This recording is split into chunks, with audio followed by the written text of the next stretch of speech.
got some good news for your ears. More of that good stuff is coming up. And even better news for your hair. The best hair care is at Sephora. They've got all kinds of products for every kind of hair. From brands like Amika, Kerastase, Day, and K18. You knew where to get great audio. Now, you know where to get great hair care, too. Sephora. Good news for great hair. Shop hair care now at Sephora.com. Here at the Almond Joy Factory, where tropical vibes abound, we use soft, fresh-tasting coconut. The crunchiest almonds and delicious chocolate candy. Ah, but do you know what our most important ingredient is? Sometimes you feel like a nut. Sometimes you don't. Almond Joy's got nuts and something even way better than that. Yes, Almond Joy is made with almonds and joy. Are you a forward thinker? Then you need an HR and finance platform that thinks like you do. Workday is the AI platform that helps propel your organization, your workforce, and your industry into the future. Workday, moving business forever forward.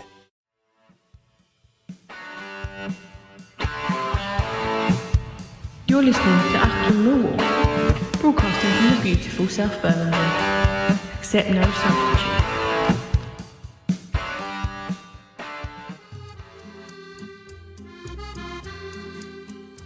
Bonjour et bienvenue à l'Achtung podcast Millwall.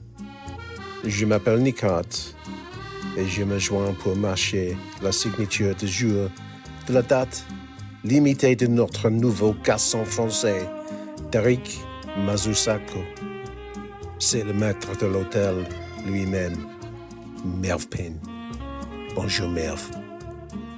Château neuf de Le Piat, petit point, Merv. Good to talk to you, mate. Welcome to the show. Bonsoir, Nick. Bonsoir, fellow Francophiles. Fellow Francophiles. So, if you're not listening properly, that wasn't meant to be offensive.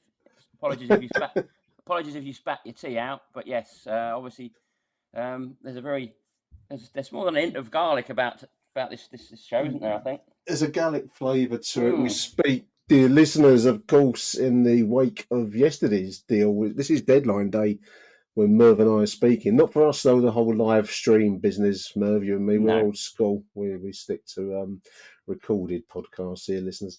But so yesterday's deal of the signing of midfielder Delboy Mazou-Sacko from a League Two side, Rodé. Now, I had to look up to see where Rodé was, Merv. I don't know if... me too. I've never heard of it. Yeah. No, south of France, near Carcassonne, down that part of the lovely place, lovely part of the world down there. So he's having a culture shock, Merv, coming to South Bermondsey from the, I imagine, the fairly rural confines of Rodé and the Languedoc, I think it's called down there. It's right, yeah. Get a nice drop of wine from there, I think. You certainly do. So he'll get a nice drop of wine at the Bargain Booze on the corner of Ilderton Road and was it Rotherhithe New, isn't it? Yeah. There's a cracking 24-hour mega market in Surrey Docks, I think. And he can have Mel's Cafe for his his croissant. The boy will fit straight in. He won't know he's left home. A midfielder, apparently, Merv, 20-year-old. I know nothing other than what I read about Derek. Obviously, we want to welcome him to the club. Undisclosed fee, so clearly we are paying money of substance of some sort. No one really knows. He's completed his medical. He's signed a long-term deal with the club. So, in fairness to the club in recent years, paid off pretty well. Our signings generally have paid off pretty well. I mean, obviously, I'm thinking of Zian as one example. Tanganga came to us under Joe Edwards at Tanganga came to us. Yeah. We've moved him on from 6 to 10 million. And of course, the other one with the developed homegrown one was Romain Esse. But,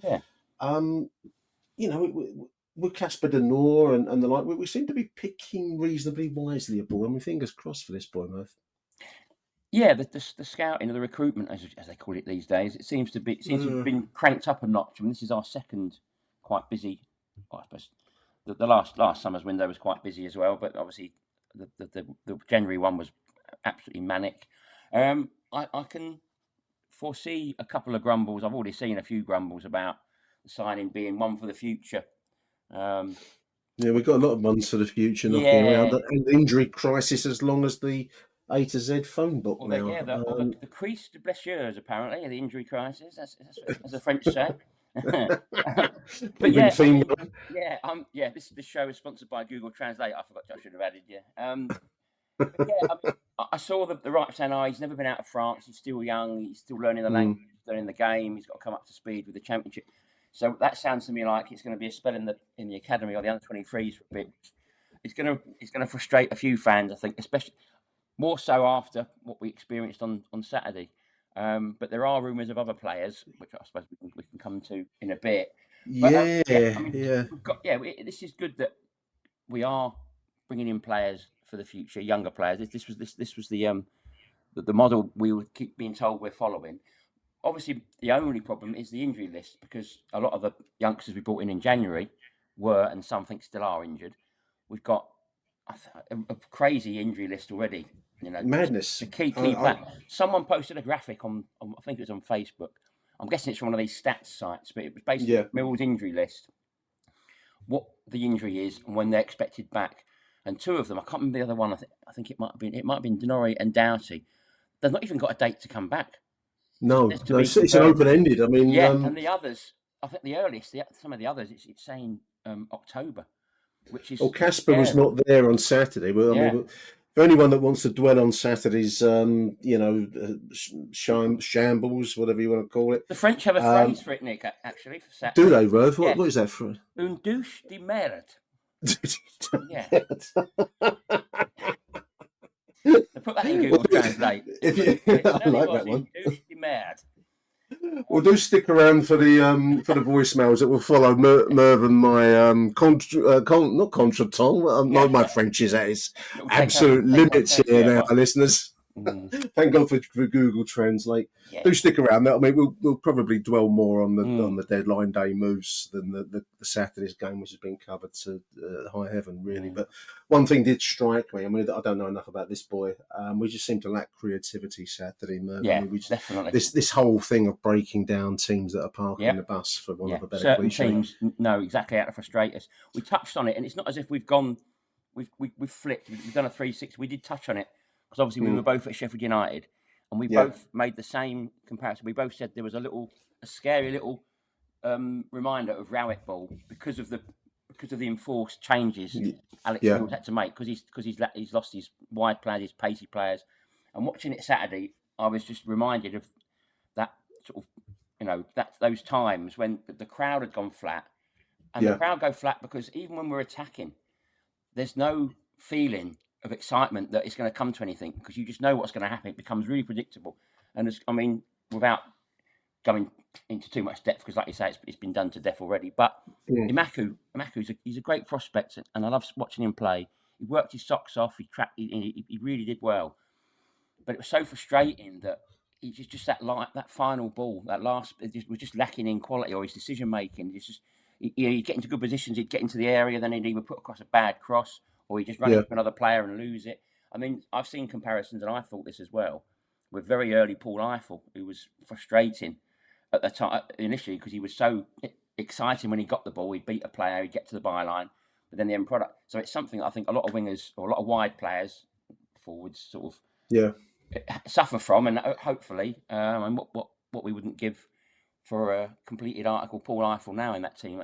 Wouldn't we just? I mean, one thing I would say about one thing I'd say about Marku, Merv, I don't know if you'd agree. I thought listeners agree with it. I think he's improved a lot. He looks stronger. I thought he played well Saturday within those limitations that you've touched on. I think the creativity, the quality, the composure. Yeah.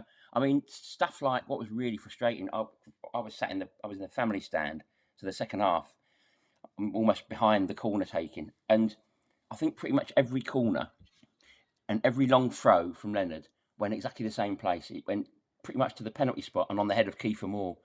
Yeah. And he got to a point, I think, when Imaku took one, I think it was in that massive bank of injury time we had because of the injury to the Wrexham goalie. I just turned to my lad and said, this is going to go straight on Kiefer Moore's head. And it did. I think that's where the second goal came from. I could be wrong, but...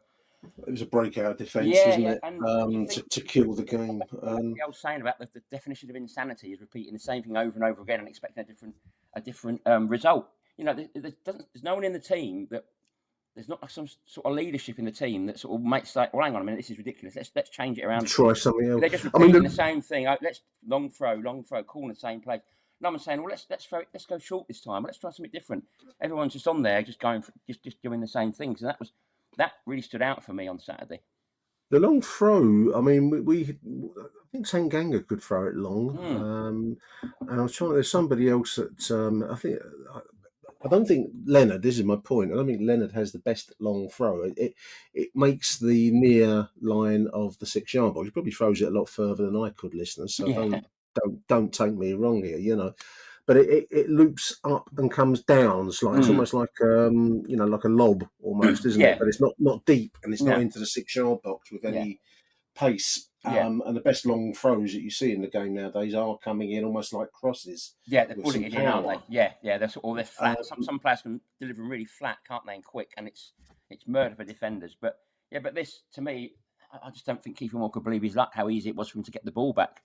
And he thought, oh, good, I've got a corner. That's me. That's me with the ball. Then it's frustrating. You want to use a sort of cricket sort of comparison.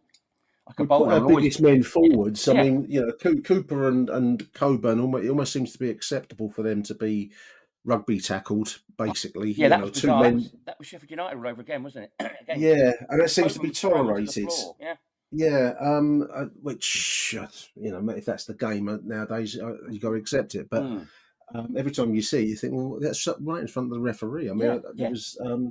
It might have. It was Kramer, I think, almost had his shirt ripped off his back on the right side at one point, which seems to go and they let play run on. So I suppose you've just got to work ways around that. We don't have much in the way of inventiveness. I don't know enough about this boy, Delboy Mazou-Sacko from France. Let's hope that he does bring some creativity, because God knows we need it, Merv. There was talk online of the Middlesbrough player that was pointing at the crowd the other day, running up and down, doing big belly type of gestures. And from what little I've read, although the Middlesbrough forums aren't all that keen, whether this is a story or not, listeners, I don't know. I just follow the same, news channels that you do on X and wherever. But he does sound like somebody that can pick a pass, and that's something that does seem to be missing a little bit, Merv. Well, I've done a sort of little bit of research. Every time we're supposed to be interested in someone, or we've signed someone, or we might be signing someone, I instantly obviously go and Google them, check them out, find out their style of play, and it all there seems to be a common theme. It's clear that the club is looking for some more creativity, and I noticed Barlaza, that's how you pronounce it, but he's good with. Apparently, he's good at set pieces, that sort of thing, and he can pick a good pass. So this is clearly where Alex Neil feels the team's lacking, which it is, but. Dan Barlaza, Dan Barlaza, This is a story on a thing called Burropolis. Derby and Millwall expressed an interest in him. Who knows? I don't know. I don't think we should hold it against him that he ran up and down pointing at people, having a pop at him. I mean, if that's the level, we're eliminating a lot of people from our squad. Of course we are. I mean, anyway, there it is. We'll see. We are part of the way into deadline day, so the other story, I suppose, to flag up is that Adam Mayor, which is a surprising one, has gone to Cambridge on loan for the season. The left-sided player. I mean, someone's replied here to the club. Surprising, given that Alfie Doughty is on this open-ended injury that you've mentioned already. So unless we've got someone coming in, but this is it. I do get the feeling, because Alex Neil, again, speaking about transfers, he seemed quite confident that there'd be some more coming in, and obviously a big part of that is getting players out the door as well, is freeing up space. But and because I'm hearing Aberdeen are in talks with Nisbet as well, so I'm Nizzy going back up to Aberdeen, which is probably for the best. I mean, I think it is. That screamer of a chance should live in his dreams for him, because that was a chance, but he did. But there was I think he probably is best back about beyond the border again, and back where he seems to be most comfortable. There, but I think there's a bit of a revolving door. It seems everything seems to have sparked into action the minute the Tanganga deal was sort of rubber stamped. One of the funniest or the weirdest ones is this Arabi. Joseph Arabi from I'd never heard Germany. Of him. I was in Sweden. Harry's Bar at 1:15 on Saturday, and I'd never heard of him. My mate in there said, "Oh yeah, this Swedish guy, Swedish striker. He's here today having a medical. May even be revealed to the fans." I thought, "Oh, that's promising." But then also we're thinking, "Oh, we're getting a bit nervous at 2:00 when the team was named, because we thought if Ivanovic is not starting, that's him gone." So we saw that he was. Then walking home after the match, I was chatting to a fellow sort of disgruntled fan, and sort of mentioning, and he said, "Oh no, he's gone to Leicester." He said, "We offered him 30 grand a week. He was here having a medical. Leicester missed out on someone, and they offered him 40 grand a week, so he's going there." And I thought, "Oh, that's choice." Today, apparently, he's gone to Genk. Genk lost two of their star players to Wolves. So I mean, I'm not bothered, to be honest. I think we've dodged a bullet, because the last thing we need after that display on Saturday is someone who can't make his bloody mind up, to be honest. And he clearly changes his mind way too much for my liking. So Arabi, Jusuf Arabi. I mean, you can't put too much faith in these things, because obviously we live in the world that we live in now, listeners. But it put Millwall as his current team on his Wikipedia page, which might be unless he's signed the dotted line, it might be jumping the gun a little bit. Now, someone I've noticed put Basingstoke Lions in there. I think someone's having a laugh. There's someone having a laugh out there. Into the realms of Jimmy Floyd Hasselbank now, aren't we? But yeah, it's funny. Like I say, nowadays you think about not that long ago, the first you really heard about a transfer was when they were on the back of the South London Press or the Evening Standard, something like that. Right. And now we get all these rumours, and what I do, and I shouldn't do it, I keep doing it, and I don't learn my lesson. But this other guy, this Ballo, who's the Austrian winger, who's Turno Ballo from Wolfsburg. He started in Germany. Out Chelsea, apparently. He's a real prospect. He's a little nippy little winger playmaker, again, creative player. So, of course, the first thing I do is I Google it and I look for the little YouTube show reels. And it's the worst thing you can do. I've got a term for it now, because I call it scallacking. First did it when we signed Yuri Scallop from Brighton. I thought, "Oh, this sounds good." So I Googled him. Then Czech international. There was a show with him, and I thought, "This bloke looks good. This is good. This is a good son. This is next level." And of course, the reality is, a lot of these show reels, they're nothing more than 2 or 3 of the same clip, played at different speeds, at different angles, with a nice soundtrack, with a backing sound. And they're basically, what they amount to is appalling goalkeeping or deflected, lucky deflected. Scallacking's a good term for it. I could also throw in Troy Parrott syndrome into that as well, because I think he had a fantastic reel, didn't he? Of spectacular goals from distance. And also another red flag for Ballo. It's not a red flag. It's just something that sort of pops. Apparently, the Ballo deal is looking like being loaned to buy. Yeah. And whenever I hear that term, I'm just haunted by the ghost of Kim Grant. So I just hope we don't have another King Grant on our hands. Do you remember King Grant? How can I forget King Grant? 97, 98, came on loan, had an absolute blinder for us. The fact that we're pleading with the club to sign him. He signs on the dotted line. The bunting was out. The celebrations was on. The promotion party was booked, and he just, that was the last we had of that, wasn't it? Permanent fixture. That was the end of it. So let's hope Adrian Siriu had a similar career, didn't he? After that one moment, that's a name to conjure with. Adrian Siriu. We thought we were going to get like this kind of monster long throw thing, but teams just worked around. Anyway, that's going back a long way there. Yeah, so I'm just looking at Dan Marsh here. Mill working to finalise a deal for Tierno Ballo. I think that's how you say it. Ballo. Wolfsburg attacker. Now the focus.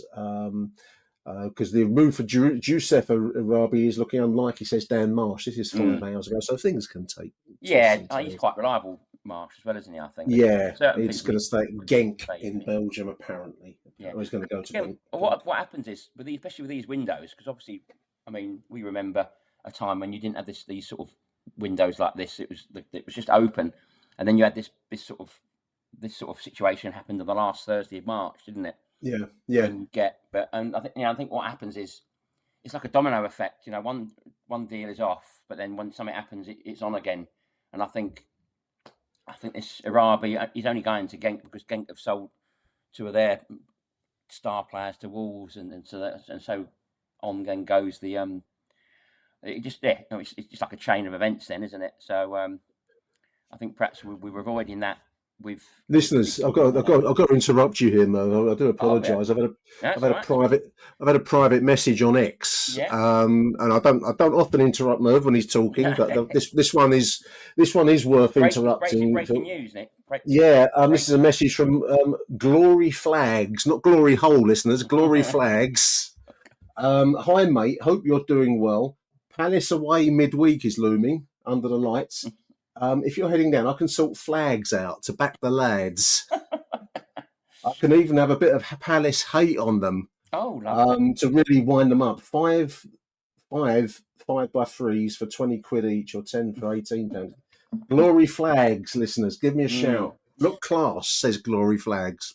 Nice. And make a statement on the night. I think we're trying to get involved in banner competitions there. That's gone into my message request, and it will remain there. Yeah. I'm sure Palace are working on a nice big, funny banner.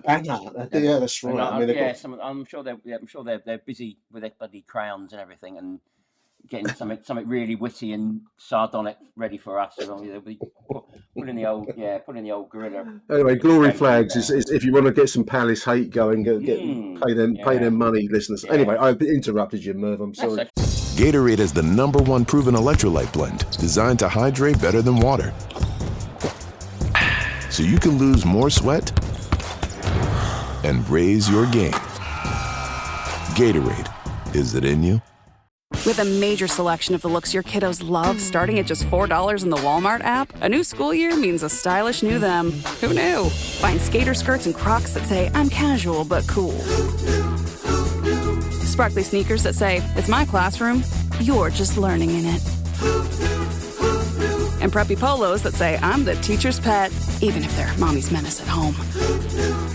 Find their favorite styles starting at just $4 in the app. The Walmart you thought you knew is now new. As a scientist, I can tell you that Sundays are only 24 hours long. But with NFL Sunday Ticket and YouTube TV, you get every game every Sunday all in one place. That's upwards of 30 hours of NFL in one day. How can there be 30 hours in 24 hours, you ask? I have a theory. Magic.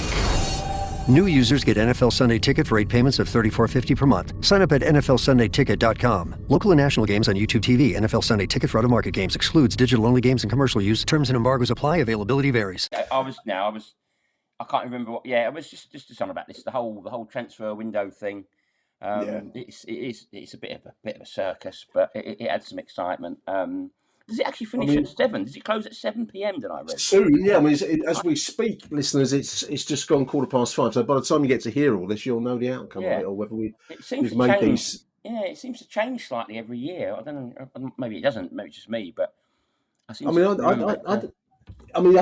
used to be midnight, but whether they've changed it to 7 or not, I don't know. I think maybe because I don't know, is it supposed to finish on the 31st because it's a Sunday? They shunt it over a little bit, but I can remember last year waking up the next day and deals have gone through in the middle of the night, sort of thing. Or I think it's all about getting the paperwork done and all that kind of thing. I don't know the workings of it really.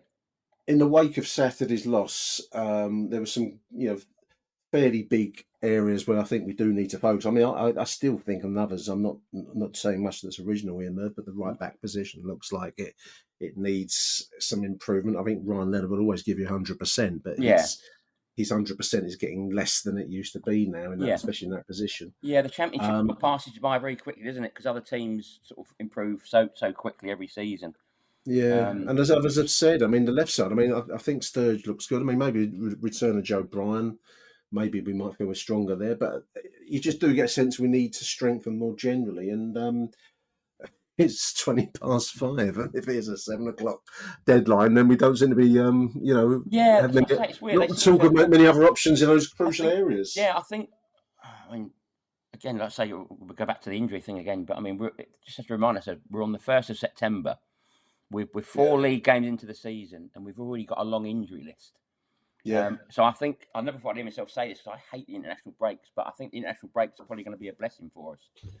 Comes at a good time for us. We've only got just the 4 games scheduled for September. One of those is Palace away in the Cup. There's another one in October, I think. I think there is. So I hope that we use them to get the players fit again. But then the worrying thing is what other players are going to be added to them by then.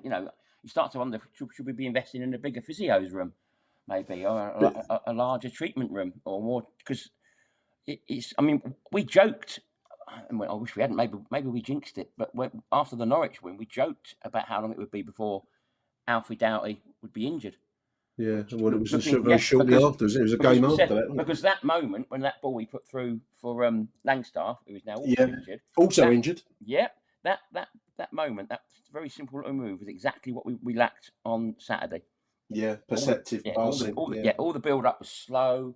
It was easy for Wrexham to just get bodies behind the ball, dispossess us, and start attacks themselves. And it was, and it was a shame, because it was also a shame. I took my two of my grandkids for their first Millwall game. That was. Well, introduced them well with a 3-0 drubbing at home to a poor side, you know. But that was a good introduction to welcome to the rest of your lives, kids. You know, this is it's like. But so it was a shame that they didn't get to see at least a goal. And the fact we never seem to do well in front of full house sellout crowds, Merv. No, do we? Have you noticed that pattern? Would you agree with that? It seems to go. Yeah, after the Borough defeat, I think Alex Neil mentioned that the players were aware of the pressure, or felt the pressure of the. But it's supposed to work in our favour. You know, there was a time when I think back, one that immediately springs to mind was Wolves at home. A midweek, I think it was a Friday night. I think it was live on Sky. It was on the Sky TV, ITV, or whatever it was back then. Yeah, Carriage penalty one. Yeah, where and the Huddersfield playoff semi-final. I'm just trying to think of times when we've got high pressure matches, big crowds, the place is sold out, and rather than the team fold because of it, it just galvanises them. And I remember the Wolves game. I thought, there's no way Wolves are getting anything out of this. You know, and they were a promotion rival at the time to us. It was a crucial. And I thought, there's absolutely no way, and Huddersfield as well, I thought, there's absolutely no way anyone else is winning this game, because this crowd is literally the 12th man. So why it seems to have gone the other way, I don't know. I mean, I know a lot of people criticise, saying a lot of them are tourists. I'm not sure. Do we lack Millwallness in this side? I mean, I think this whole Millwallness thing has its limitations anyway. We haven't had much success with the Millwallness side. So far. But it's the style of football. The fans want sort of football and incident and stuff. They want pace. They want sort of trickery. Because I remember Jimmy Carter saying when he played at the Old Den, and if he was on, he'd be playing on the wing of the old grandstand where the seats were. Yeah. And he'd say when he got the ball and started running, you could hear the seats going because everyone stood up because they were anticipating what he was going to do next. And he said that just gave him a buzz and just gave him that extra energy. See, Wrexham, I mean, typical Phil Parkinson side, Wrexham would have been all about frustrating us. You can imagine it. I mean, it may even make one of the bloody episodes of their bloody documentary. Yeah, I'm sure it will. And you can bet your life Phil Parkinson would have been saying, get the fans frustrated. If they get close to half time and it's still 0-0, the fans are going to start to get frustrated. And that'll be half the battle. And then just see what you can nick. They'd have been happy with a 0-0. Oh, absolutely. And I said, just watch this. They'll have one half chance and it'll be in. And of course, poor old Stephen Bender's gone from hero to zero in the space of a week. Doesn't take long on Millwall. No, it doesn't. But you have to hold your hands. I mean, I've been defending Coburn a lot, but he was very poor. Yeah. And I think both the front two were. I mean, Ivanovic said it looks very frustrated. Said it the other day, Merv. No goals at home. Yeah, from 2 games is not from two strikers. I mean, by Millwall standards, both expensive strikers. Yeah. I mean, Negri looked very frustrated. I got the feeling he wasn't able to play in the role that he likes to play, doing what he does, which is obviously carrying the ball, which he did so well when he first came. And away to Leeds in the cup and away to Derby in the league, he did that really well. So. But I mean, it's just. I mean, with the goalkeeper with Bender, I think it's symptomatic. We've got a whole generation now of goalkeepers that are expected to play as sweepers. Yeah. And I think a lot of them have forgot the basic goalkeeping stuff. And it's not just us. You look at the Man United goalie whose name escapes me now. Onana. Yeah, I was like, no, the other guy, the guy that replaced him. I think it was in the Arsenal game. He did something similar to Bender. He just didn't command his area. You know, the ball comes over and he's like sort of patty caking it. Whereas a lot of goalkeepers from our era, or not that long ago, would come out and basically it'd come out and they punched ball, head, teeth, defender to clear the ball. And I feel like goalkeepers are being expected to be sweepers and are forgetting the basics of goalkeeping. Bender's obviously a good shot stopper, as he proved at Sheffield United, But I mean, we had this last season as well. Initially, with the keepers and you say you've got goalkeepers who are expected to be sweepers, you've got fullbacks who are expected to be flying wingers, and you feel like the actual job is sort of falling by the wayside, and we're suffering from that. But I'm really not sure what the answer is given the injury list, because teams are going to watch back the Middlesbrough and Wrexham games. With two games, two very different teams. I think Middlesbrough were decent and worth a 3-0 win. Yeah. And it's not sour grapes, but I don't think Wrexham were. I think that was a poor 0-0 all over. No, they just played this. If you don't take your own chances, exactly. They had two half chances, they got them away, and that was that. You could see it coming. But I don't know. I hope Alex Neil's got the answers, and I hope one or two of them appear when that transfer window shuts in a couple of hours. So we'll have to wait and see. Well, it's 5:26 as Merv and I finish our conversation. I'm going to say merci beaucoup to Mervyn.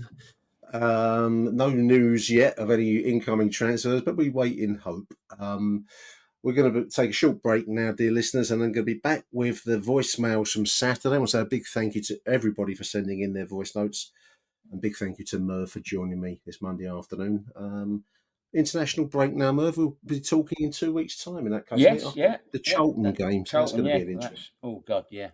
Fingers crossed for Charlton. Let's hope we don't lose. Crossed. Yeah. Stay tuned, dear listeners. This episode is brought to you by State Farm. Life gets easier with great assists, and State Farm is here to dish one your way. Get in touch over the phone or on the app to get the teammate you need. State Farm with the assist. Like a good neighbor, State Farm is there. Coverage options are selected by the customer.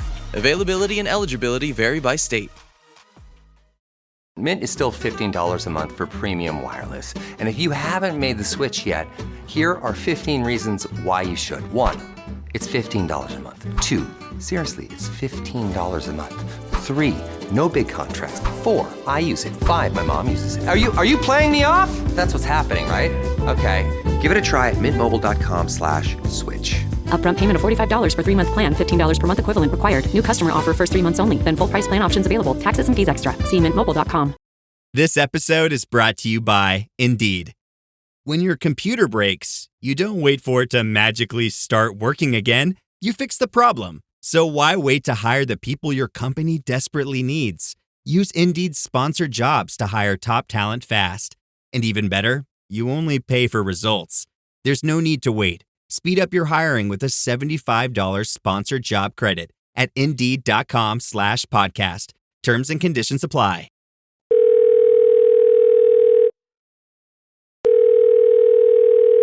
Hello?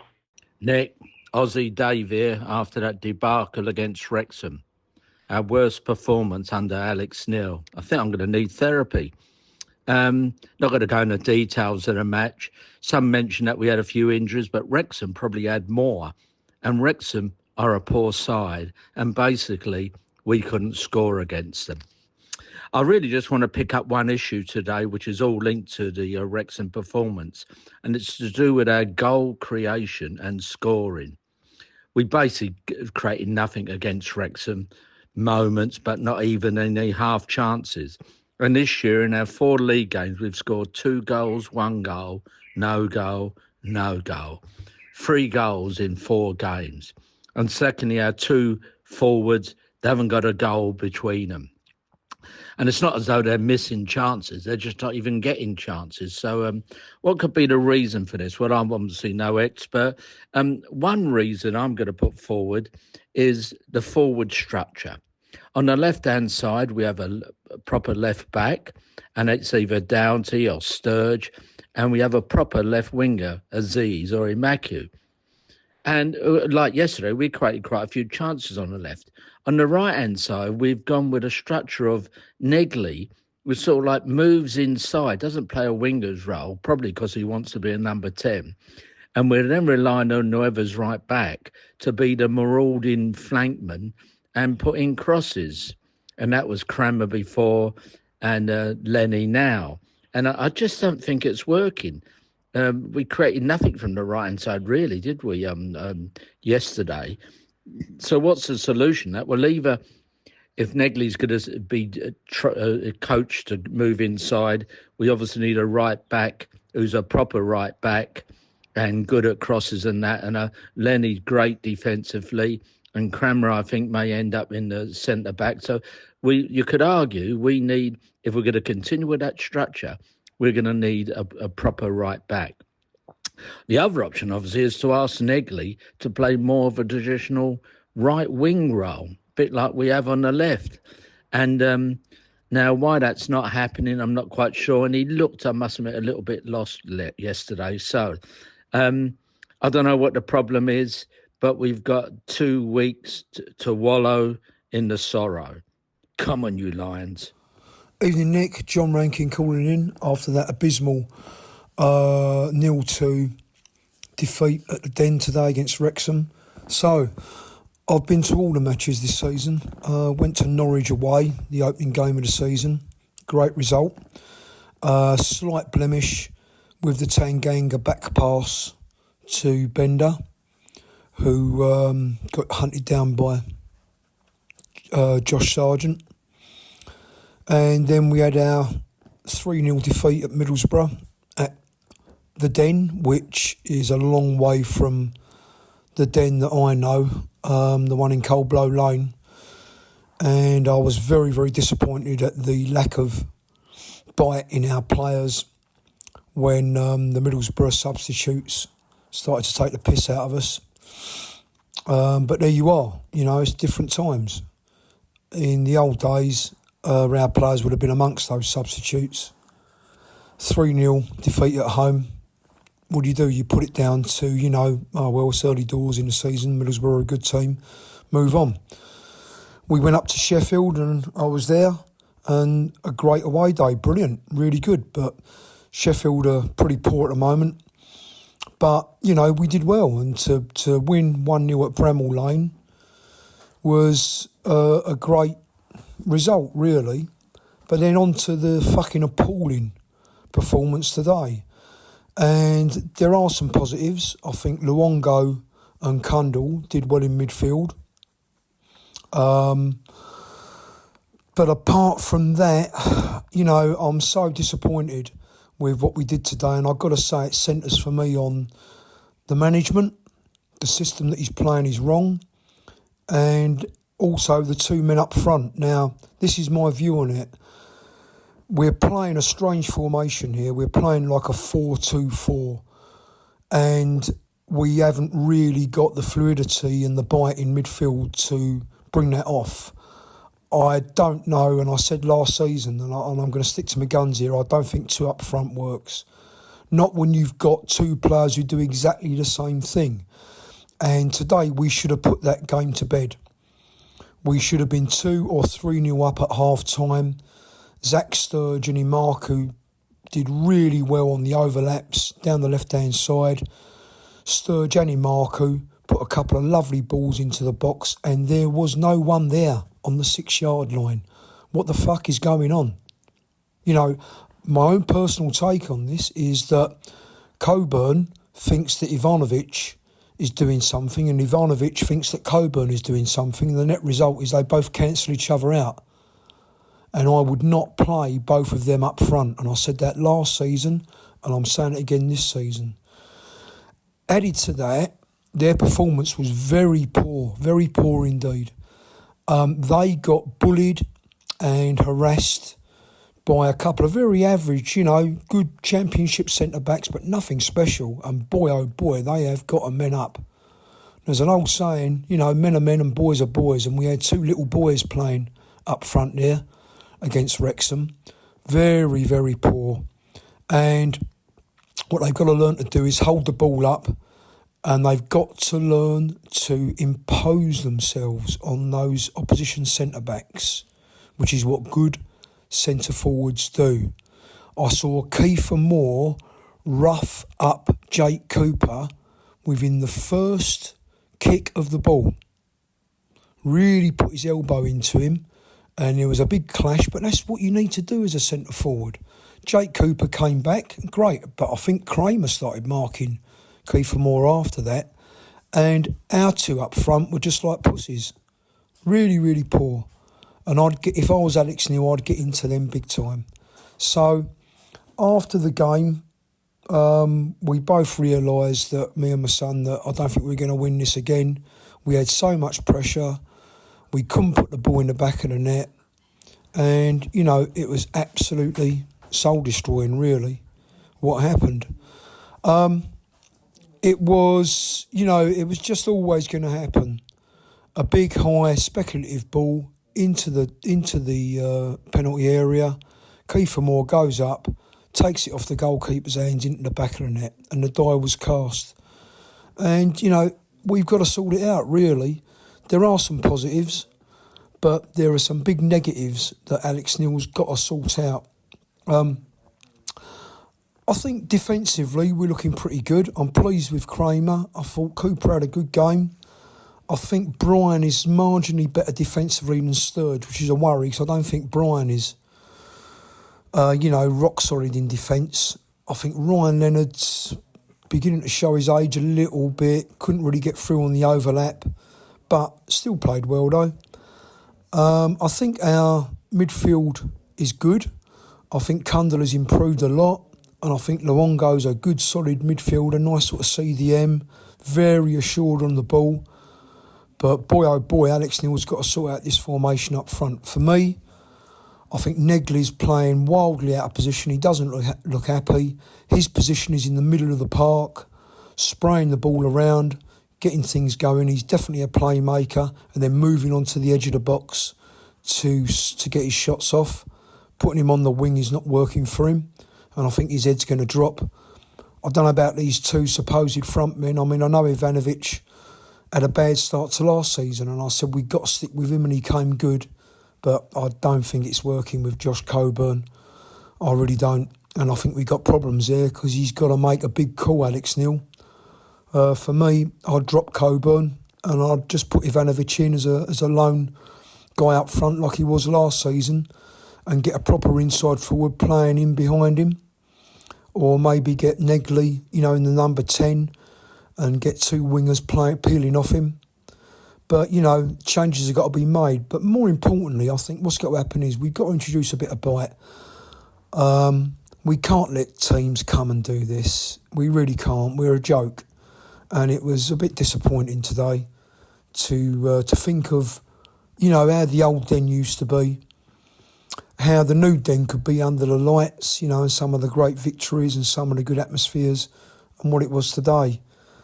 To see, 2 tiers or a tier of Welsh Wrexham supporters come and, beat us in a very average Wrexham team is not good. So it's early doors, it's early doors. We've got to pull our finger out. I think Alex Neil's got some work to do. I think, it's not time to be nice. It's time to be nasty now with these lads. Carrot and stick, and he needs to start applying the stick a little bit. There you are. It's a work in progress. We're on to Charlton away. Let's see what happens. I'm glad we've got the international break coming up, because I, for one, I've got the fucking right hump. But there you go. Come on, you Lions. You're tuned into Auto Intelligence, live from Auto Trader, where data, tools, and your preferences sync to make your car shopping smooth. They're searching inventory. Oh, yeah. They find what you need. They're gonna find it. You can make a budget for your wallet to help you succeed. Pricing's precise and true. So true. It's smarter car shopping. Ooh. Just for you. Oh, it's just for you. Ooh. Find your next ride at autotrader.com. Powered by Auto Intelligence. Brooks Running reminds us that we're all powered by something. Whether it's the me-time energy of a run after a day at the office, the electrifying energy of your first marathon, or the infectious energy of a group run with your friends. No matter what energy powers you, Brooks has gear specifically designed to unleash it. So lace up and let it out. Let's run there. Visit brooksrunning.com today to learn more. Hey, it's Paris. I love sparkly things, right? Like stars. Duh. And thanks to Hilton and AutoCamp, I just slept under them. Picture me, serving looks by the fire outside my luxurious Airstream, making s'mores with the kids, while a national park is our backdrop. The great outdoors meets Hilton hospitality. That's hot. Explore all the new ways to stay at Hilton.com. Hilton for the stay. Achtung, Millwall. Right, Nick, it's Lawrence Binney here calling in after Millwall 0, Wrexham 2. Oh dear, oh dear, oh dear. I thought, first of all, I think you're remiss of me not to say that Wrexham were one of the worst sides I've seen beat us in recent years. I think very much a League One team, but well organised enough at the back and dealt fairly comfortably with our lofted balls into the box for most of the game.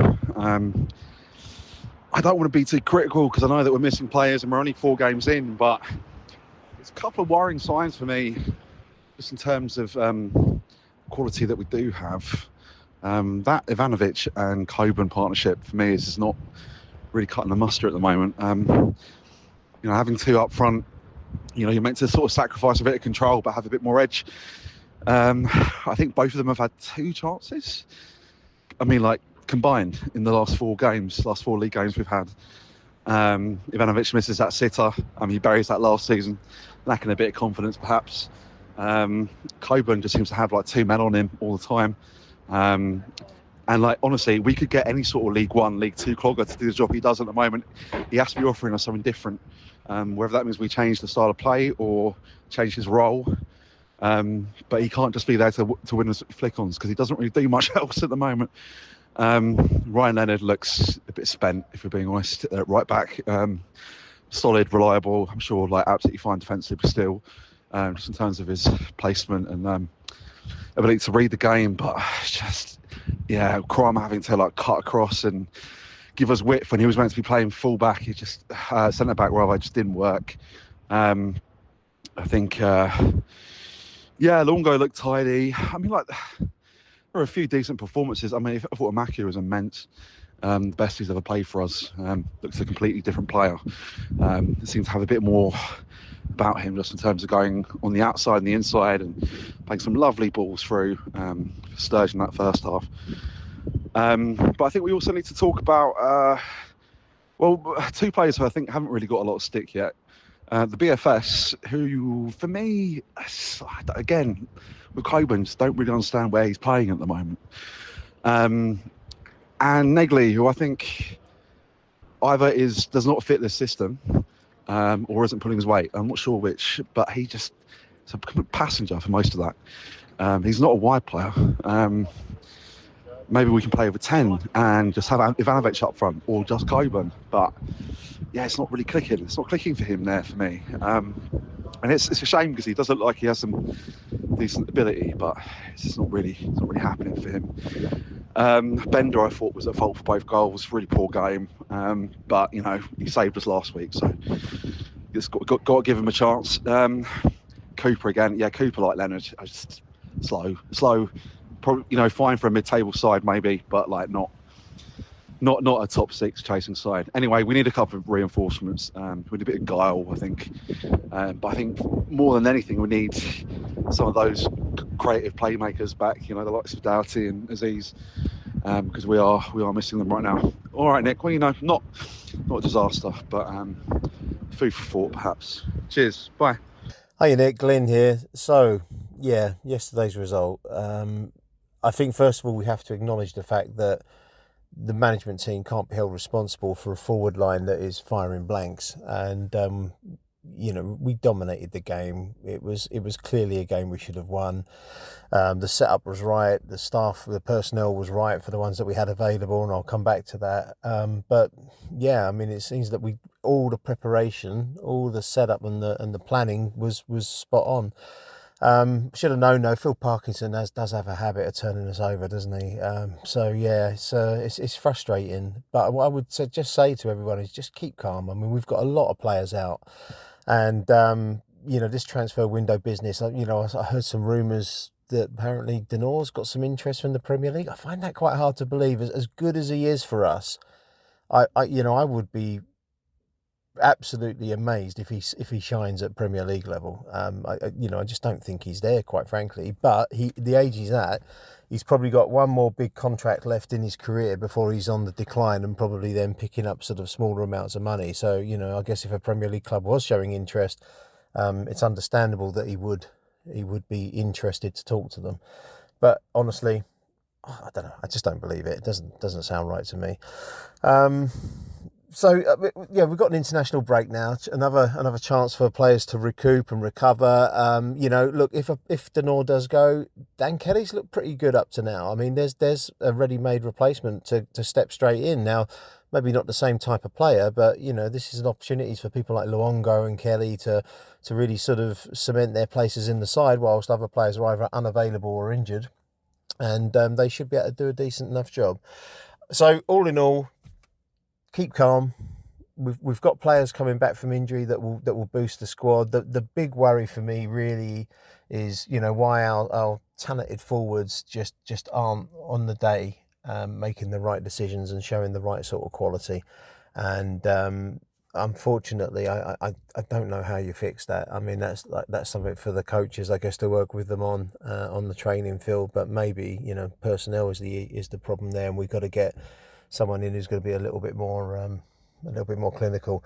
I mean, Kiefer Moore, to be fair to the guy, took quite a bit of damage for heading that goal. And again, I think we've got to say as well, Bender's performance was not great, and the way he came out to try and collect that cross did not look convincing to me. So what I would say is some good performances from Bender, deserved praise, but the jury's still out, and Crocombe to me hasn't put a foot wrong. So anyway, let's see how we get on.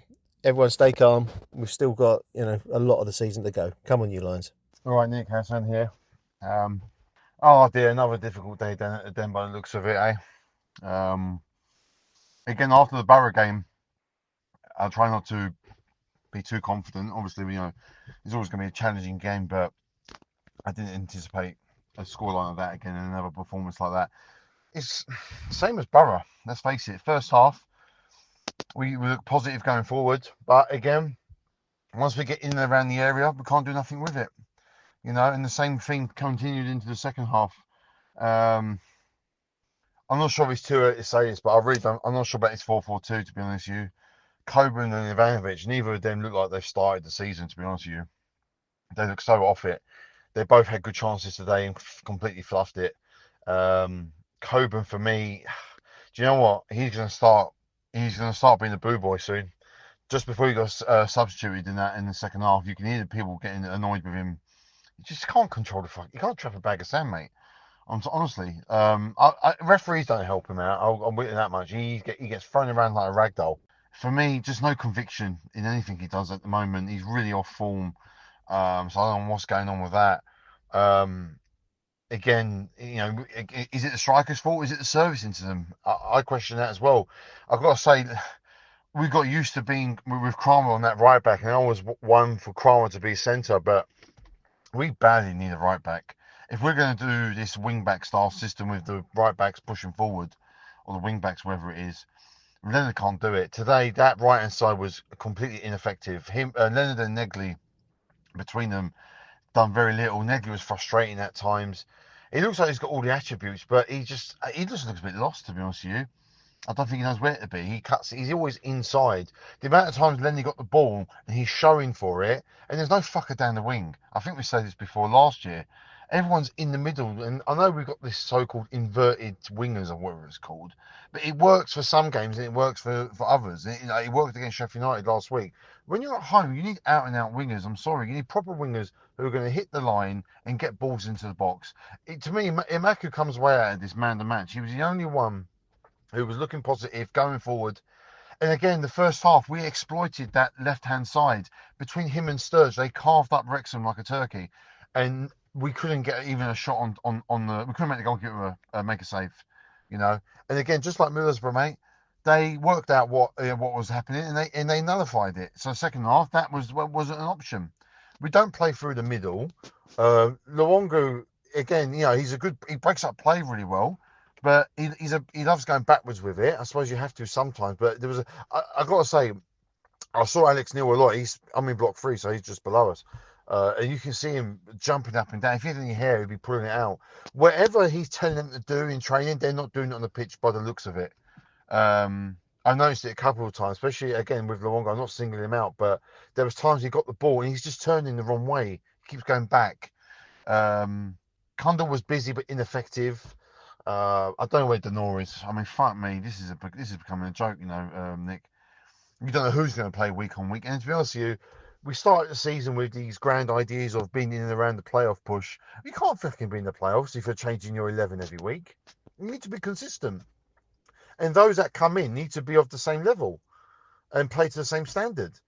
I mean, it's just not right. It's weird, and it makes me laugh because I'm not, going a bit off topic, but there's a Man United fan who won't cut his hair until United win 5 games in a row, and I think I see a few people online. I think saying something similar, like they won't cut their hair unless there's no injury. It's becoming a joke now. Honestly, it's an absolute joke. Transfer window closes on Monday. I don't know what fucking else we need. Everyone's like, we need a right back in the centre midfield. We just need more players. I don't know what the answer is. I don't know if the formation is correct either. Especially at home. It's clearly not working at home. 2 league games, no goals scored, 5 conceded. Something is not right. And that's with and without Tanganga. So obviously it's not losing a defender is a problem. So I don't fucking know. Apparently this Swedish player is supposed to come in. He looks the nuts. But what's the point? You can get Haaland in. You can't get the fucking ball to him. How's he going to score? His strike partner can't hold the ball up. Mihailo or Coburn, neither of them can hold the ball up properly. We've got no wingers. We've got walking wounded everywhere. Doughty, Aziz, Mitchell. Mate, it's just frustrating. I think it's because we know we've got good players. And I don't know. I just think this 4-4-2 is not suiting it. I never thought I'd say that, but for me, I don't know. Maybe we've been sussed out. It worked last season. It's not working this season so far. At home, it's a bit. It's only 4 league games in, but it's just frustrating. Because it's your home game. When you're home, you're expecting to score goals. And nothing to show for it 2 games in. So, at the end of the day, as they say, don't get too high when you win. Don't get too down when you lose. We have a good break. Hopefully, a couple of players through the door. And I think we've got the NRX after the international break, and hopefully we can kick on. All the best, mate. Bye-bye. Nick, Matt Richards, driving back from the game. Fucking hell. Well, full disclosure, I didn't actually stay to the end because we're out tonight, so I missed the last 25 minutes of it. Oh, mate. Well, it's just, you knew it was going to happen after the first half, didn't you? We didn't play brilliant, but the times we got into the box and the final ball wasn't there in the first half. Ivanovic's miss, it just felt like it's going to be one of those games. And then second half, I thought we started really bright. We had a shot, was it? Idemo had a shot which went past. Coburn missed it. Coburn then blazed over. We can't get the ball on fucking target, and that's the biggest frustration, is that Wrexham was shit, absolute shit, and they've come away with a 2-0 win, and that's just so frustrating that that's happened. And you could say we could blame our injuries. Casper out today, and Billy and Doughty out, and everybody else Aziz. But we didn't need them. We didn't need those players, did we? We had the chances. We just, with our multi-million-pound forward line, can't even get the ball on target. It's just so frustrating, really. It's got to be fixed. What can you do? We haven't got any other choices. They're our best forwards. Nisbet, I missed these miss. I saw it on Twitter. I think he'll be done in a couple of days. So maybe we get this Swede in, don't know. But either way, we've got to start hit the target. Just got to hit the target.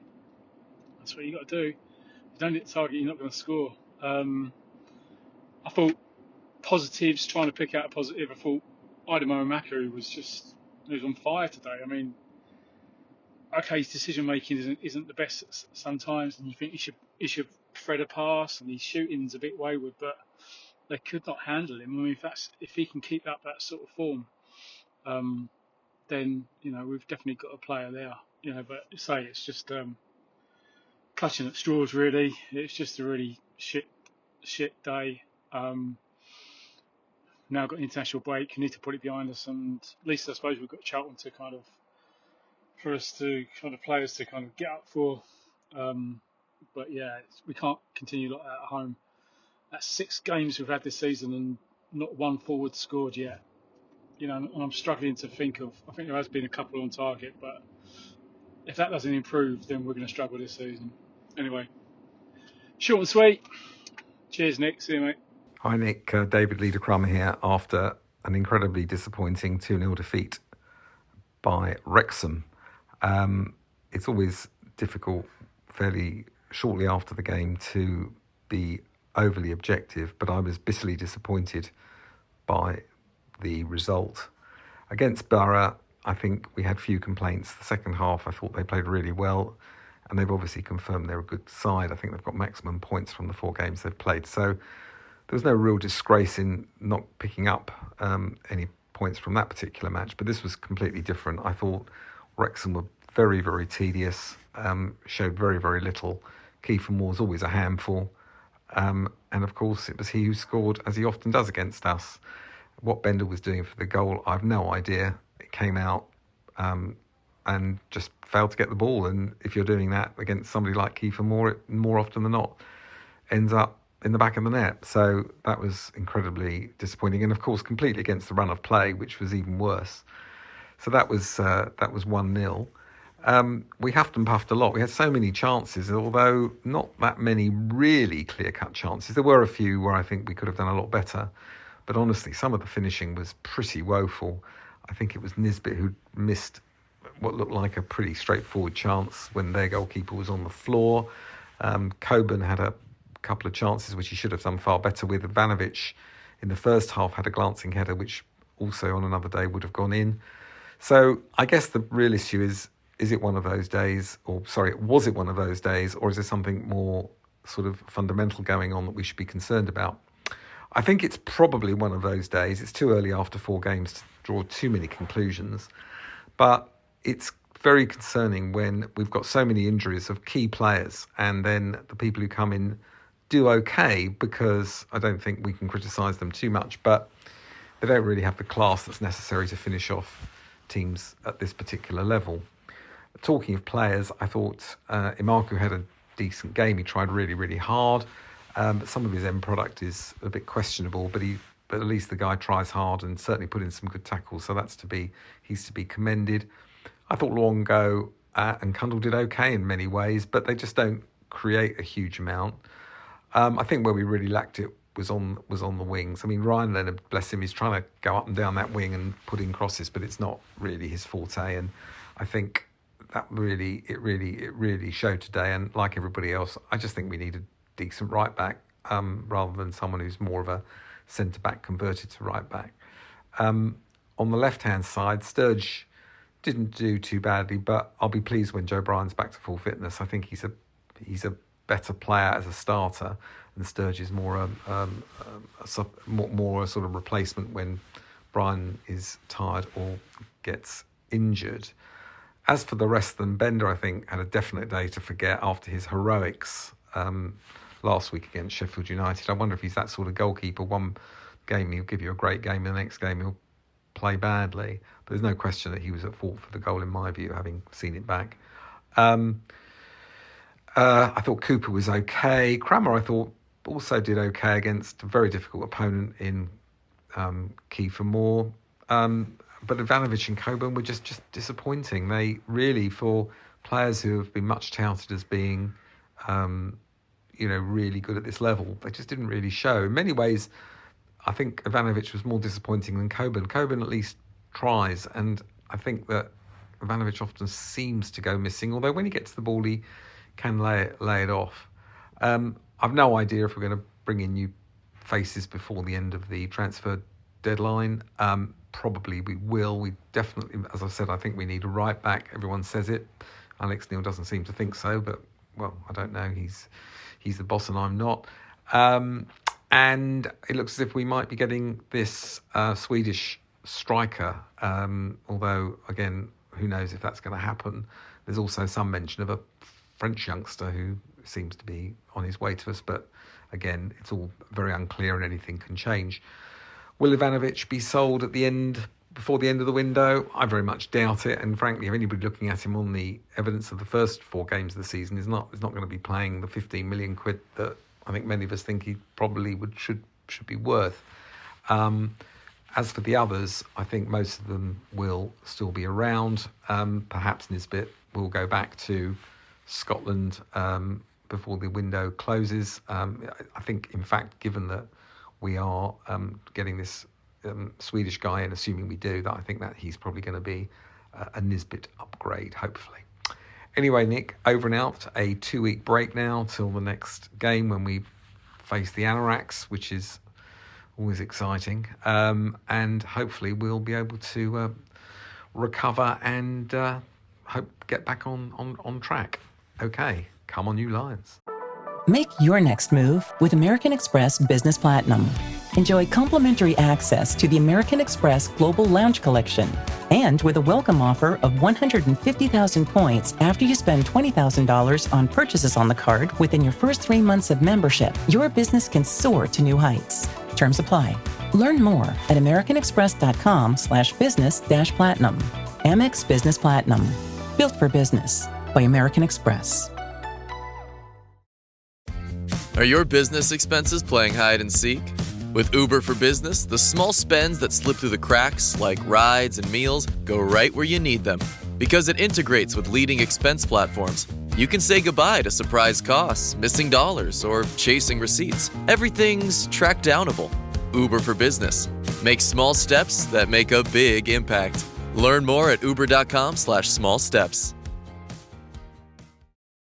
Hey, this is Bill Simmons from the Bill Simmons Podcast, here to help you make the most of your summer with Michelob Ultra, a superior light beer worth playing for. Play for it with the guys when you're competing to see who can sink more birdies on the golf course, because winning tastes even better with Ultra on the line. Play for Ultra. Fill your fridge with Michelob Ultra this summer. Enjoy responsibly. Copyright 2025 Anheuser-Busch Michelob Ultra Light Beer, St. Louis, Missouri. Achtung, Millwall. Hi Nick, it's Martin Colwell here. Hope you're well. It's me, and I'm going to talk about yesterday's game against Wrexham. I've left it to Sunday morning because I was really disappointed with yesterday. I thought it was nowhere near good enough. I thought Wrexham looked like a team that had come up, a hard-working team, flood the midfield, try to get the ball forward quick, but I was worried when I saw the team come out, because I was talking to Gordon, who sits next to me, who's about the same age as me, and I was saying, I'm really worried that Denor's not playing, because I think the team we've gone with lacks tacklers in the middle. It was obvious we were going to go 4-3-3 because of the selections. I would have liked Kelly to play and just stayed 4-4-2 and gave us a little bit more tackling, and we could always put Leonard in there and brought on Grant or Harding at right back. But yeah, I was initially worried about that, and I think it came to fruition, because I thought that it's okay having 2 ball players in midfield, but when you're playing a battling team like Wrexham, you tend to get overwhelmed by their tackling, and I thought we did. I looked a bit on social media this morning. I didn't look yesterday because I was fed up. But people were saying about possession, but, you know, possession's overrated. I mean, when I used to coach, because I'm too old now, but when I used to coach, I used to do a lot of studying of kind of what worked and what didn't work, and possession wasn't a great one. It was what you did with the ball and how creative you were. And I thought that we were knocking it side to side, and we didn't have a creative pass really to bring into the game much. I liked Imaku and Sturge linking up and the overlap and the run. we lacked a goal poacher who couldn't read where Sturridge was going to put the ball and be in that position because the balls were going into the middle. And Sheffield United, with their big defenders, were, clearing it easy. I don't think that we had much chance on the right because I think Lenners can't go past anyone. He's too slow now, and I think he's... If you want to be a top-level team in the Championship, then Ryan Leonard really is at home. Then Ryan Leonard is not a player to play. I think they should have given perhaps Grant a go, at that right-back position, or put Kramer out there, who was excellent at centre-half, but wasn't so good at right-back when he played right-back, I didn't think, a go. So... I thought we got a bit overwhelmed in midfield, to be honest. And as I say, I'm not a fan of possession. I don't think there's much good lumping the ball forward. In the first half, first 6 balls forward must have been kicked through to their goalie. So that's just lack of quality of the pass, I guess. But there's no good knocking it up to Coburn and Ivanovic against these big centre-halves because they're too weak. They were getting swatted like flies, And if you're going to play that sort of game, you need to get a big centre-forward, a strong centre-forward. It doesn't matter if he's not that mobile. It doesn't matter because, Ivanovic could feed off him or someone else could feed off him. But Coburn's too weak and Ivanovic is not that sort of player. So I thought that was a really bad tactic to just lump it forward. I appreciate we weren't very good on the right because Leonard couldn't get past the defenders. And Imaku had a good first half. I thought he tired second half. And I would have kept Sturridge on and gave Joe Bryan a go on the left, because he is a good player and he can get forward and he reminds me of going back in time with Ian Dawes, who was that sort of left back as well. But yeah, I thought changes came late as well. I wasn't happy with the manager yesterday. I thought it was an easy game to read, really, because Wrexham just did the same thing for 110 minutes, however long we played on for. But yeah, you know me from past. I'm not a fan of Jake Cooper. I don't see how he plays in a team that wants to be at the top of the Championship. I just don't see it. I know Caleb Taylor's young, but I'm a bit worried about him as well because I don't know why West Brom let him go, because West Brom are no great shakes, are they? And why have they let him go? Why have they let a 22-year-old go? So I'm a bit worried about that. But weak in midfield, not nowhere near good enough. We've had 2 home games now, and we've scored no goals and let in 5. And it's hard work, to be honest, because not all of us, not many of us live in Rotherhithe, Bermondsey, Deptford, can walk to the ground anymore. We have to do travelling in, pick people up, get into London, get parked, get out again, and it was a bit soul-destroying yesterday because, you could see it right from the start that we were going to struggle.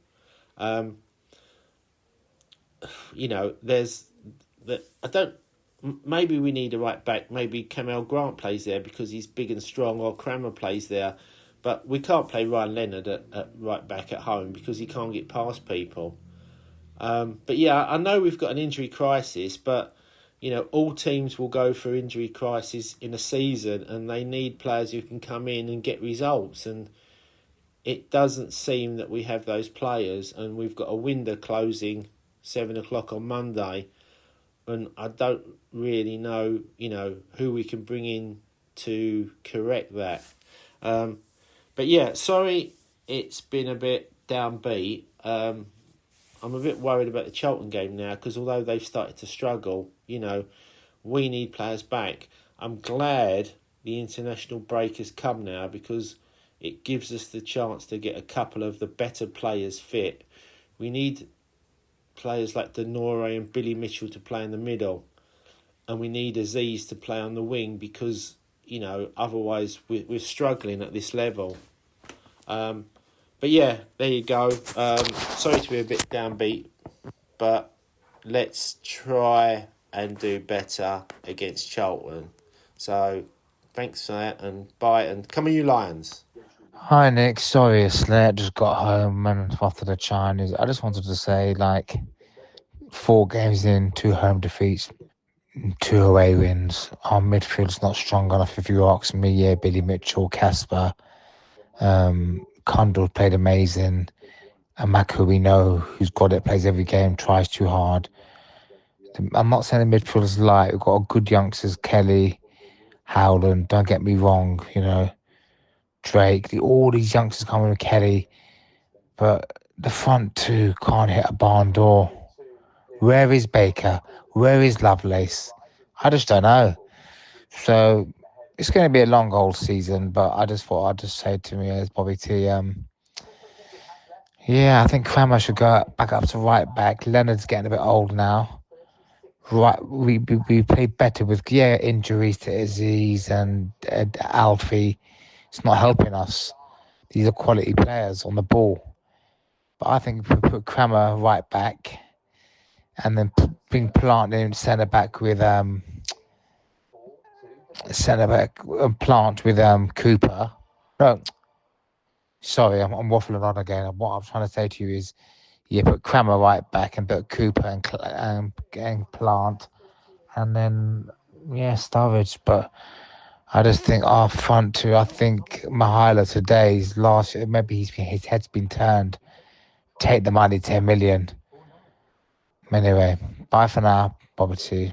Great, very bad weekend. Bye for now. Well, look, instead of providing feedback on individual performers yesterday, Nick, and I'm sure you'll get plenty of that from your dear listeners, I just want to remark on a few things, really, today. There are very fine margins in the vast majority of championship games, and the first goal is all important. We know that. And in the first 2 home games, we've been on top for the first 30 minutes or so, but failed to get that all-important goal. Conceding a goal gives the opposition a lift and something to hang on to. And in both games, we tried to chase the game and ended up conceding again to give both opponents a rather flattering scoreline. Now, we had 60% possession yesterday, and that never suits us. And why? We are more likely to win away games with those stats, isn't it? Consistency is the key, and if we are going to mount a challenge this season, we've got to raise our levels to a high level of consistency.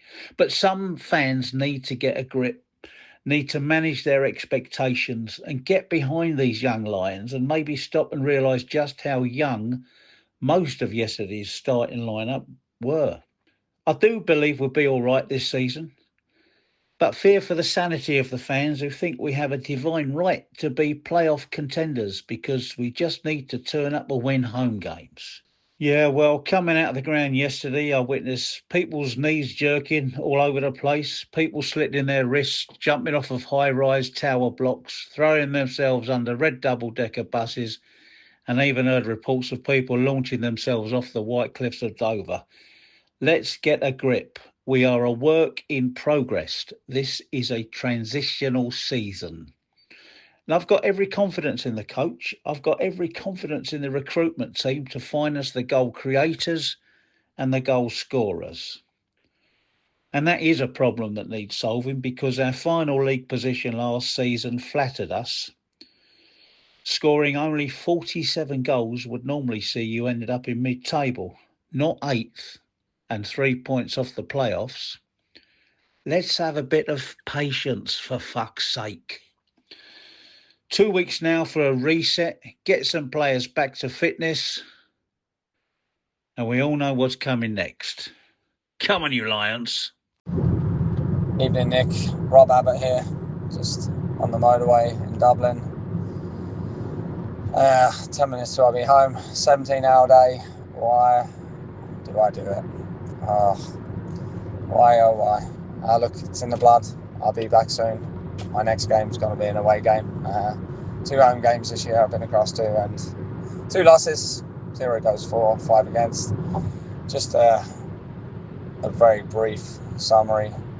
First half, geez, how shy were Wrexham, but yeah, we've got to be beating teams like these if we are serious for a top 6 contender, but it's not really the Millwall way, is it? Amaku looked bright in the first half, played a few lovely balls to Sturge on the overlap. Sturge looked alright in the first half. Kundal looked alright in the first half, and Luongo looked alright in the first half, but the 2 up front didn't really get involved in the games. Leonard didn't do much, even though he was high up the pitch with the ball. Second half, that first 10 minutes, we have to convert one of those chances to get the lead. Wrexham clearly had a game plan to get 1 or 2 chances, and hopefully one goes in. And sucker punch us, and that's what happened. Really poor goal to concede.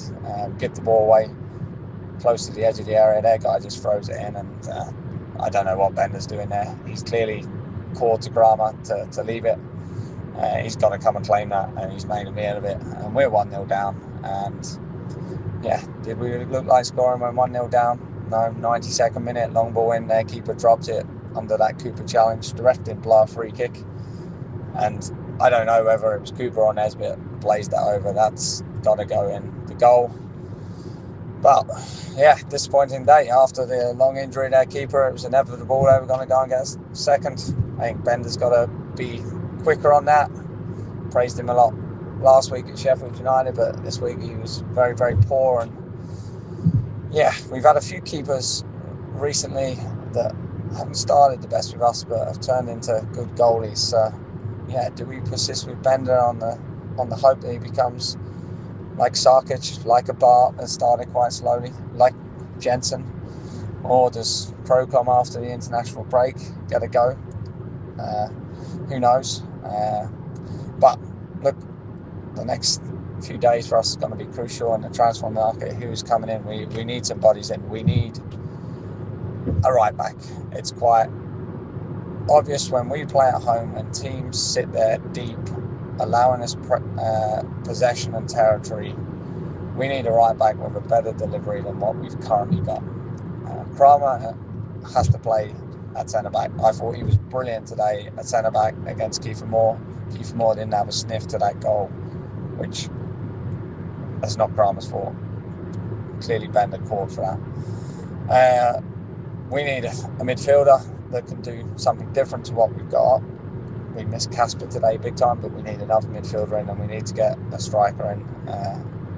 This Swedish guy, Arabi, or however you say it, hopefully Leicester haven't hijacked the move and he comes in, because 4-4-2 looks like it works away from home. Coburn and Ivanovic look like they play better away from home as well. They link up better away from home. They hold the ball up better away from home when we're not getting as much possession and territory. We look a good side in 4-4-2, but the 2 home games, we need something, maybe a 4-3-3 or a 4-2-3-1. We need to get Negley more involved in the middle, maybe Bangura Williams, and maybe just play with one striker. But yeah, very, very disappointed day.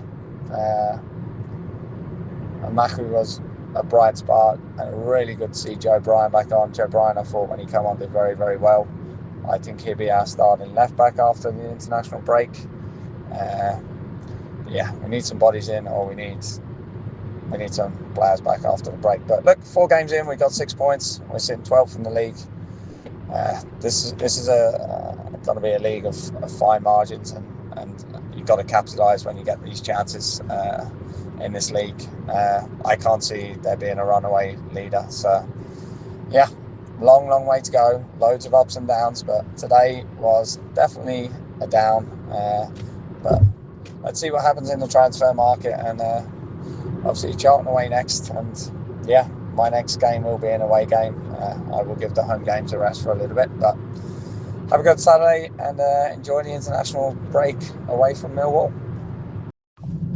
To finish off, once that second Wrexham goal went in, I, like a good few thousand others, got up and walked out, and my dad followed, and walking down the steps, he turned to me and said, "First game I've ever left early."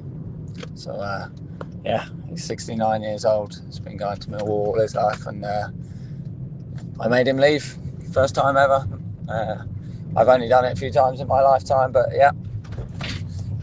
Morning, Nick. Just Adam Wicks here, just leaving my thoughts after yesterday's disappointing defeat at home to Wrexham. I think just a few things for me. I think this is, I think from an online perspective, one of the most bipolar starts to the season I've yet to witness. It really, the reaction when we win and when we lose is quite incredible. And I'm guilty of that to some degree as well, where I get a bit too carried away when we win. I remember saying to the kids when we beat Norwich, this bodes very well for the season, and I was getting a bit carried away, and then obviously brought back to earth swiftly with a bump against Middlesbrough, and I've sort of tempered my view on things a bit after that. But it just seems when we win, we're going to smash the league, and when we lose, everyone's shit, Coburn shit, donkeys, and I just don't think, the truth is obviously somewhere in between both those polar opposites, isn't it? We've got a really young squad now that has transformed, I think, from one of the oldest squads in the league 12 to 18 months ago to now probably one of the bottom 5 youngest in the space of 12 months. That is a huge amount of change to manage. And I think pretty well, I can't speak for everyone, but for me, that's a much better approach for us to be taking, to be investing in our own younger players, prospects that we see outside the club, players like Tanganga that have not fallen on a few tough times with injuries or whatever at a bigger club and are looking to rehabilitate themselves, and we give them that platform. I think that's absolutely the right path to take, and it will bear fruit for us in the long run, whether that be through the club being more sustainable financially, or us eventually sort of breaking into that top 6 and having a go. It's going to be, the Championship is one of the most competitive leagues in the world, and it's going to take a very special season from us to sort of manage to do that. And I think we've got a lot of young players. They need to be supported and praised when they do things well, and they need to be not destroyed when they have an off day. And some of them are going to have runs of games where they're off form. I think Ivanovic and Coburn seem to be both off the boil at the minute. I think it's a shame Langstaff's injured. I think he might have got a bit of a look in by now, and I'm not convinced on this bit. I'm not sure he'll be here come the end of Monday. I think, we just haven't got, with the injuries we've had, we just haven't, Alex Neil's not got as many options as he'd probably like to rotate things round and keep things fresh. If someone's on fire in training, being able to put them in the team and give someone a break from the firing line. I think we just need to calm down a little bit, look at the seasons we've had. Like I say, the last 5 seasons, I think after the first 4 games, I think there's only one season in the last 5 years we've had more points after 4 games, and that was, I think we had one season with 7 points.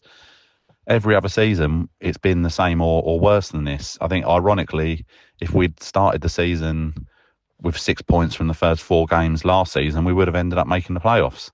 So it just goes to show that, it's annoying we've lost 2 games at home, but we've picked up 6 points from what looked like a tough 4-game start. I think Wrexham probably was the easiest game. It's a shame we've sort of blown it on that one. So I think just stick with it. It's going to be all right. The long-term trend is good, and it's going to move in the right direction. I think we just, we need to get that win at home, although we were amazing at the end of the season with our home record. And it'll be fine.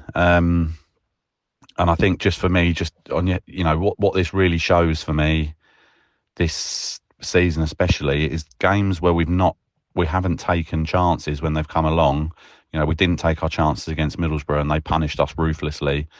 And the same yesterday, we didn't take opportunities when they came along, and I wouldn't say we got punished ruthlessly. We made a horrific goalkeeping howler again, and the second goal was poor as well.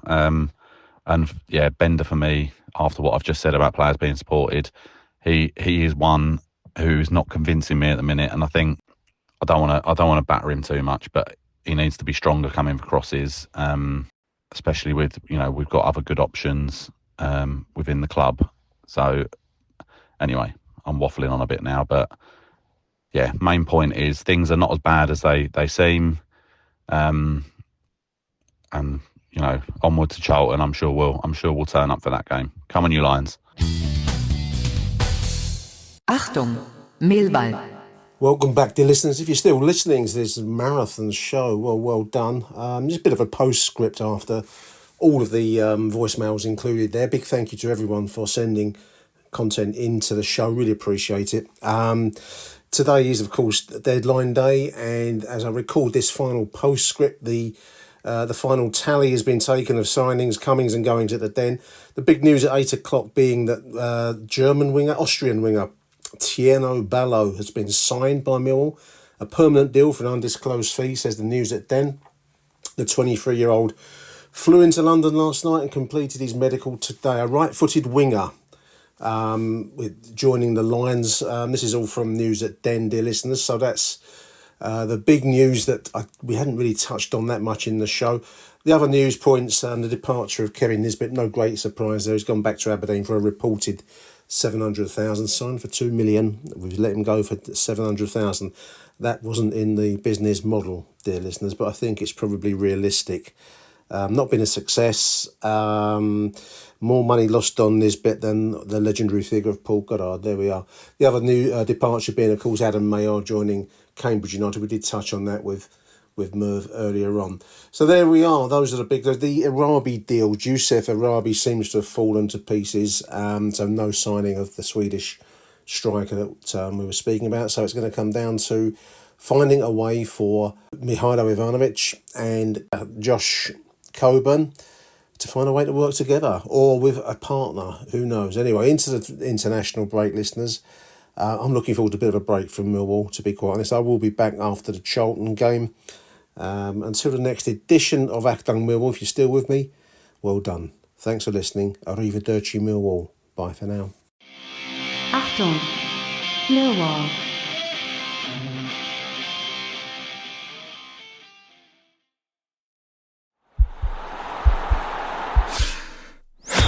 This podcast is part of the Sports Social Podcast Network.